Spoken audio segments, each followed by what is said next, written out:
quiero ahondar un poquito más y les quiero agradecer a todos la enorme repercusión que tuvo ayer el comentario editorial que Sí. hicimos. Comentario editorial, no fue un comentario editorial, fue una narración de hechos a propósito de las declaraciones de Cristina Fernández de Kirchner, ¿no?, en el programa de Gustavo Silvestre, vinculadas con su relación con el Papa, ¿no es cierto?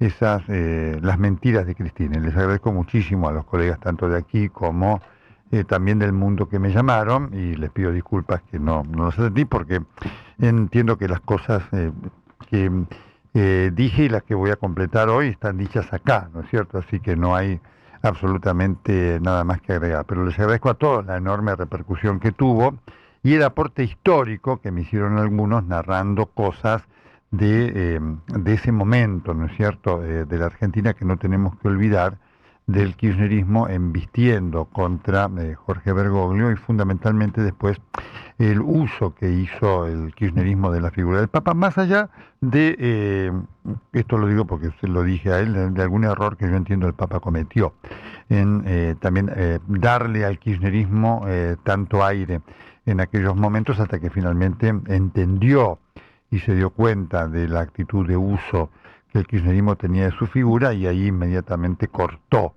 el vínculo fundamentalmente con Cristina y con la Cámpora. Pero ya había, eso le generó daño a su figura, y yo creo que eso, estoy convencido, tuvo mucho que ver en su decisión de no venir a la República Argentina, lamentablemente, ¿no? Hay tres o cuatro cosas sobre las cuales quiero insistir en este momento, porque ayer se generó toda esta conversación en las redes, que fue intensa, y por eso me agradezco mucho, y además le agradezco mucho también a Sergio Rubín, ¿no?, que nos escucha siempre y que hizo este aporte para definir aspectos puntuales de lo que fue aquel ataque, aquel embate del kirchnerismo contra Bergoglio, para mostrar la mentira de Cristina. Cristina es una persona de mentira, como lo era Néstor Kirchner, de mentira y de corrupción, claramente, porque obviamente una cosa está eh, atada fundamentalmente a la otra, ¿no? Y hay que recordar también, y en este aporte que me han hecho protagonistas, ¿no es cierto?, de esta historia, tres o cuatro cosas para a las que dijimos ayer, ¿no?, de esta persecución a la cual el kirchnerismo sometió a Jorge Bergoglio, de la cual, por supuesto, Cristina era copartícipe fundamentalísima, fundamentalísima. Esto que ayer contábamos, esta persecución con la CIDE, que también lo tuvo como objetivo a Jorge Bergoglio, con este hecho que hay que repetirlo. Ayer nosotros mencionábamos cuando el cardenal Bergoglio recibía gente en la curia, ponía música, porque él decía, nos están oyendo, y no era una suposición, él tenía evidencias de esto, de cosas que decían y que después efectivamente alguien usaba en aquel momento en el cual a Bergoglio se lo atacaba, digamos, con una planificación muy clara por parte del kirchnerismo, que utilizaba, ¿no es cierto?, a Página 12, además, como un elemento de ataque permanente, ¿no? Y hay que recordar, ¿no?, aquella audiencia muy dramática y muy tensa que tuvo Bergoglio ante jueces digamos, en la curia, cuando se lo acusaba de haber sido corresponsable de la persecución y de lo que sucedió, ¿no es cierto?, con los dos sacerdotes jesuitas, a los cuales él defendió claramente, y uno de ellos, el padre Yeli, que finalmente reconoció que Bergoglio, lejos de desprotegerlo, lo había protegido y había tenido que ver con su posibilidad de salvarle la vida. Pero el kirchnerismo tuvo una actitud muy, muy clara, y Cristina Fernández de Kirchner fue una actora clave también de eso. Hay que recordar que el kirchnerismo había decidido no ir a los Te Deum de Bergoglio, ¿no?, como consecuencia de las críticas que Bergoglio hacía sobre esto, ¿no? Y recordar que Kirchner lo llamaba el diablo con sotana, ¿no? Alguno ayer me pedía algún dato más en el interés que generó esta revisión histórica del episodio Sarlinga, ¿no?, y en relación al intento de desplazamiento que hubo de la figura de Bergoglio. Fue un intento realmente muy fuerte y muy sostenido, en el cual todas las fuentes le atribuyen a Sergio Massa una responsabilidad importante, ¿no? En aquel momento, porque se produjo eso durante la presencia de Sergio Massa como jefe de gabinete de Cristina Fernández de Kirchner, ¿no es cierto? En esa idea de encontrar un reemplazante y encontrar quién o quiénes en el Vaticano pudieran, digamos, hacer de pivotes, ¿no?, frente a esa iniciativa. Que eso fue Caselli.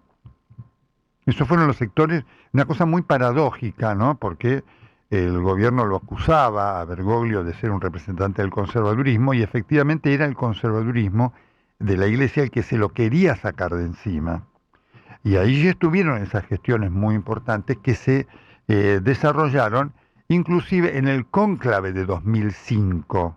En el cónclave de 2005 el gobierno tuvo un enorme temor de que Bergoglio pudiera ser electo candidato. Y ya conté ayer que Bergoglio había sido muy votado, pero de ninguna manera podía ganar, pero sí podía obstaculizar la llegada al papado de Ratzinger, ¿no? Bueno, pero el gobierno lo seguían con muchísima atención esto, y allí hubo, y todas las fuentes lo atribuyen a Esteban Caselli, un accionar importante, ¿no es cierto?, dentro de los sectores conservadores de la curia vaticana para frenar la candidatura de Bergoglio. Así que todos estos datos, por supuesto que Bergoglio los conoció, y conoció a los actores de esto, y conoció la documentación. Cuando él llegó al Vaticano, digamos, él se encontró con diversos aportes documentales. Uno de ellos tenía que ver con el Batilix, que fue la carpeta que le da Benedicto XVI cuando se encuentran en Castel Gandolfo. Digamos, Francisco es electo, asume, y una de las primeras cosas que hace es ir a visitarlo a Ratzinger, a Castel Gandolfo. Ustedes recuerdan esa foto de los dos rezando, ¿no es cierto? Una foto irrepetible que no se va a dar nunca más, ¿no? Yo no creo que haya más Papa emérito. No va a haber más porque obviamente esto lo modificó Bergoglio, y el Papa que renunciara en el futuro seguirá siendo obispo de Roma y no más Papa emérito. Pero en esa, digamos, en esa reunión, Ratzinger le da a Francisco, le dice: acá tiene toda la documentación del Batilix y ocúpese.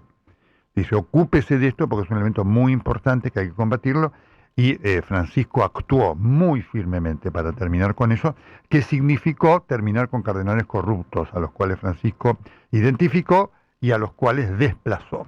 Pero una de las cosas que se encontró Francisco cuando llegó allá fue con toda la documentación de lo que le enviaban, digamos, los sectores de la Iglesia conservadora que habían formado parte de esa maniobra del kirchnerismo, y Francisco lo encontró.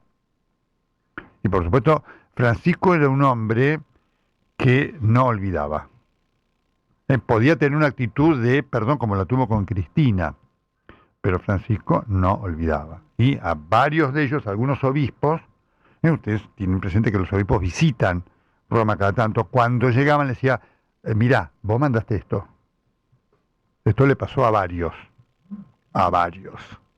Sí, y por supuesto tuvo su consecuencia, porque esos varios, cuando llegó la edad de jubilación, Francisco los jubiló. No los echó, pero los jubiló. Entre ellos estaba Serlinga, ¿no? Entonces, una de las cosas importantes de aquel momento fue este accionar, que además tuvo otro protagonista que se llamaba O'Reilly, que no hay que olvidarlo, que era un hombre que lo trajo Massa allí. O'Reilly, que era un hombre de formación católica, y además tuvo también accionar en esto.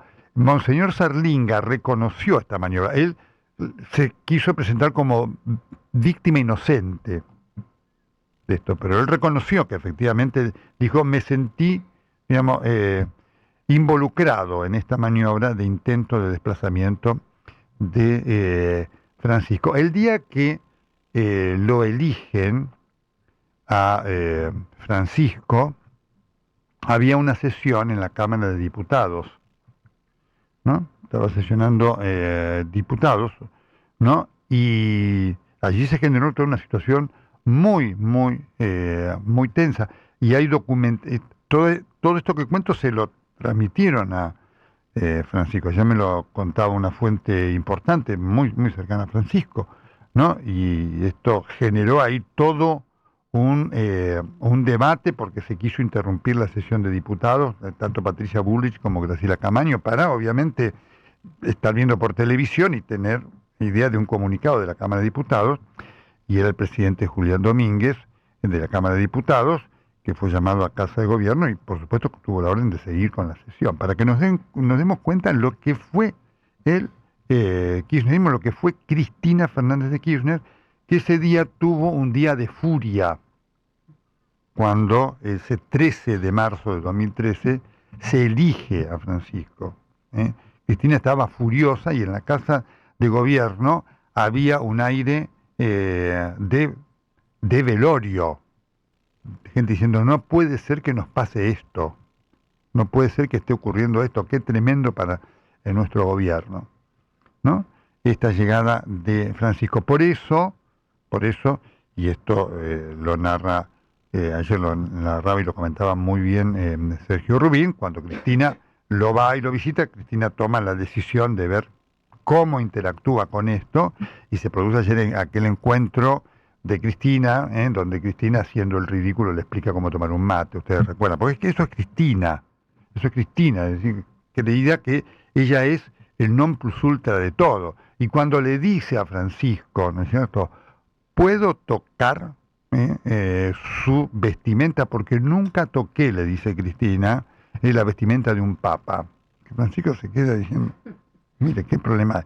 Y ahí es cuando Cristina, que nunca le pidió perdón, le dice, le pido que me ayude. Y eso Francisco lo tomó con seriedad. Y repito, Francisco, que no la quería a Cristina, nunca la quiso. Francisco sentía lástima de Cristina. ¿No?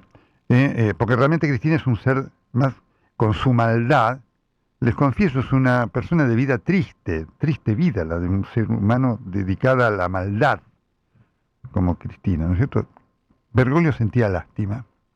Y por supuesto sentía hastío de todo este uso del cual él, o al cual él lamentablemente en algún momento se prestó.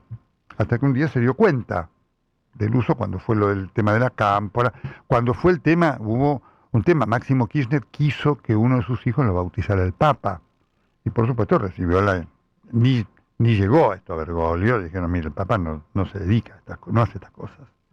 Sí, pero esto era el uso, porque se había pensado el viaje de Máximo con su esposa y demás para, digamos, el bautismo en San Pedro y demás. Por supuesto esto lo bajaron absolutamente, ¿no es cierto? Así que esta es la verdad de los hechos, con un dato también muy interesante, y yo se lo agradezco ayer al fiscal Diego Luciani, que me hizo este aporte también muy importante. Por eso digo, les agradezco a todos, ¿no es cierto?, la repercusión que le han dado a esta verdad de los hechos que hemos comentado y que merece este apéndice, ¿no? Repito, de lo que ha sido esta mentira de Cristina Fernández de Kirchner, diciendo, bueno, la Argentina era un país muy grande para Néstor y más. No. Néstor Kirchner, un corrupto, como ella, buscaron destruirlo a Bergoglio durante el tiempo en que Bergoglio fue Bergoglio, antes de que fuera el Papa. Esta es la realidad, ¿no es cierto? Y ocurrió en el año 2023, el Papa dio una serie de entrevistas a nivel mundial y también acá para la Argentina, vinculadas con el 10º aniversario de su papado. Acá en la Argentina dio 3 entrevistas. Le dio una entrevista a Daniel Haddad, le dio una entrevista a Jorge Fontevecchia y a Gustavo Silvestre. Siempre cuento, yo le pedí una entrevista, no, porque muchos me decían, Nelson, y él tuvo un gesto que en aquel momento me dijo, yo no le voy a dar la entrevista a usted y un día se lo voy a explicar por qué. Y por supuesto, yo la acepté, ¿no es cierto? Y los hechos vinieron después y la historia le dio la razón, ¿no es cierto? Porque Francisco, después de las entrevistas, me escribió, me dijo, mire, Nelson, di con las 3 entrevistas a los argentinos 52 entrevistas. En todas dije lo mismo, más o menos. Francisco era un hombre, se daba cuenta de las cosas. ¿No es cierto? Que hacía de las muy buenas y de las que como hombre de poder, malas. ¿No? Entonces él me dijo, mire, si usted las lee en todas más o menos, en una me llevaron por acá, en otra me llevaron por allá, me terminé repitiendo, porque ¿qué puedo decir de novedoso en 52 entrevistas? Finalmente se repite, ¿no? Cambio, me dice, la entrevista que a usted le di fue, es y será única. Y por supuesto que tenía toda la razón, ¿no? En ninguna entrevista desnudó su alma, como hizo en la entrevista que me dio a mí. En muchas habló de su salud, en ninguna dio eso. Así que siempre lo recuerdo eso. Pero en la entrevista con Gustavo Silvestre, Gustavo le pregunta acerca del lawfare, ¿no? Y Francisco le contesta con el tema de Lula, y le dice, en el caso de Lula hizo el lawfare. Y obviamente Gustavo le preguntó si esto no aplicaba también a Cristina. Se lo preguntó con insistencia, y Francisco terminó dando una respuesta que se entendió como de inclusión a Cristina también dentro de este caso, lo cual generó enojo en muchos. Uno de ellos fue Diego Luciani, el fiscal, ¿no es cierto?, del caso de vialidad por la cual Cristina está condenada. Y Diego Luciani le escribió al Papa, hablándole de esta, ¿no es cierto?, de esta situación, en la cual él entendía que el Papa había sido condescendiente con Cristina y prácticamente la había incluido, ¿no es cierto?, entre las víctimas del lawfare, ¿no? Y entonces dice el fiscal Luciani, estos son documentos ya históricos que estoy leyendo y compartiendo con ustedes. Esto es exclusivo material que estamos compartiendo en Radio Rivadavia, en esta mañana intensa, ¿no? Entonces en la carta, ¿no es cierto?, le hace Luciani todo un resumen de su recorrido, ¿no es cierto? Inclusive dice, le quiero marcar el impacto que tuvo en mí el mensaje suyo del Papa en la cumbre de jueces y fiscales contra la trata de personas y el crimen organizado. Entonces, Luciani dice, en particular mi mensaje se centró en el trabajo que me tocó realizar en el caso de Valladolid, en el que mi equipo de trabajo demostró el acto más grave de corrupción de la historia argentina, el desvío de recursos millonarios genuinos en beneficio de un particular, Lázaro Báez, y en perjuicio de los derechos humanos, ¿no? Asimismo, le di al Papa la tranquilidad de que se habían respetado todos los derechos y garantías procesales.